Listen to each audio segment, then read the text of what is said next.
আসসালামু আলাইকুম। I am Rumana Akter, nursing instructor of trauma nursing college. আজকে আমি diploma in nursing science and midwifery ব্যাচের ফান্ডামেন্টালস অফ নার্সিং এর একটা প্র্যাকটিক্যাল ক্লাস নেব। আজকের টপিক হচ্ছে রেসপিরেশন। আজকে আমরা শিখবো যে আমরা কি করে রেসপিরেশন মেজার করব।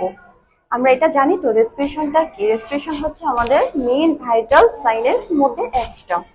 এখন রেসপিরেশন আজকে আমরা শিখবো যে কিভাবে আমরা নর্মালি একজন মানুষকে রেসপিরেশনটা মেজার করব। প্রথম কাজ আমাদের রেসপিরেশন মেজার করার ক্ষেত্রে রোগীকে প্রথমে পজিশন করে নিতে হবে। পজিশনটা হচ্ছে কমফোর্টেবল পজিশনে নিব। যদি রোগী আপনার বসার মতো অবস্থায় থাকে তাহলে তাকে কমফোর্টেবল ভাবে বসিয়ে নিব, আর যদি রোগীকে শুইয়ে নিতে হয় তাহলে সেই ক্ষেত্রে আমরা তাকে কমফোর্টেবল রেখে তারপর করব। এখন আমরা শিখবো যে কি করে হচ্ছে আমরা রোগীকে রেসপিরেশনটা মেজার করে দেবো। মেজার করার ক্ষেত্রে রোগীকে পজিশন করে নিয়েছি, করে নেওয়ার পর এখন আমরা দেখবো রোগীকে বলবো যে আপনি হচ্ছে প্রপার ভাবে ব্রেথ করেন।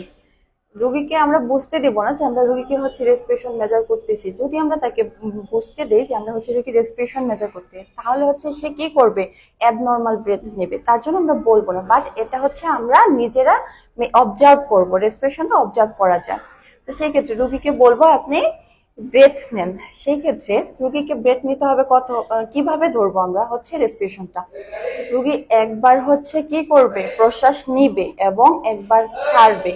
এই দুইটা মিলিয়ে আমরা এক কাউন্ট করব। এরকম করে পুরো 1 মিনিটের মধ্যে রোগী যতবার হচ্ছে একবার ব্রেথ নিচ্ছে এবং ছাড়তেছে দুইটা মিলিয়ে এক কাউন্ট করে যত আসবে সেটাই হচ্ছে আমাদের রেসপিরেশন।